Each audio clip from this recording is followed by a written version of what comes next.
sa LTO, may shortage pa rin ng plaka sa isang bahay. Kahit plaka pa na pang presidente, abay meron sila. Yan po ang nabisto ng mga otoridad sa pagsalakay nila sa bahay na pagawaan pala ng mga peking plaka. Nakatutok si Emil Sumangil.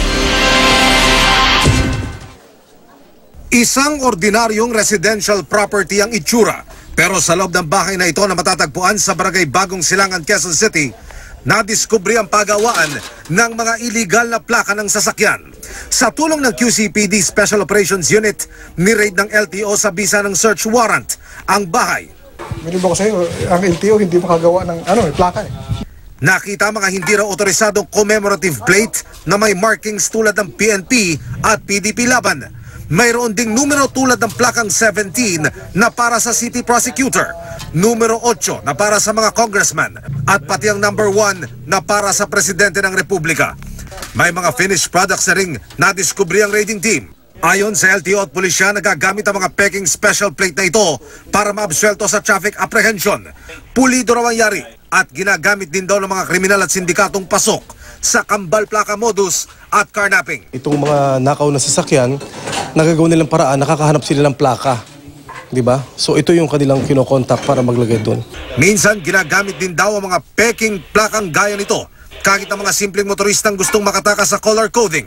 Ang lubos na ikinabahala pa ng LTO ang natagpo ang plate sheets na ito na kaya raw gumawa ng halos 200,000 plaka para sa mga motorsiklo. Matatanda ang nagkaroon ng nakawan sa LTO nitong nakaraang taon at plate sheets sa kanilang bodega ang natangay. Under investigation pa raw ito ng NBI pero dapat makasama sa iimbestigahan ang ebidensyang ito. Hindi ko kasi nakaka-request ng duplicate plates unless na lamang na meron silang request sa LTO na nawala yung plaka nila. Timbog ang mga marina sa likod ng iligal na operasyong ito. Sina Jahaziel Alcantara at Christine Nemen na umaming walang permit sa LTO. Karamihay mga car enthusiasts daw na nais magkaroon ng pansamantalang plaka ang kanilang parokyano. Ginagawa po lang namin yan for temporary plate. So, kumpiyansa po kami na hindi namin nilagyan ng security features yan.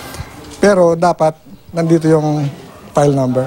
Alam ng pulisya, may kasabwat ang mga ito sa LTO. Well, technical advisor.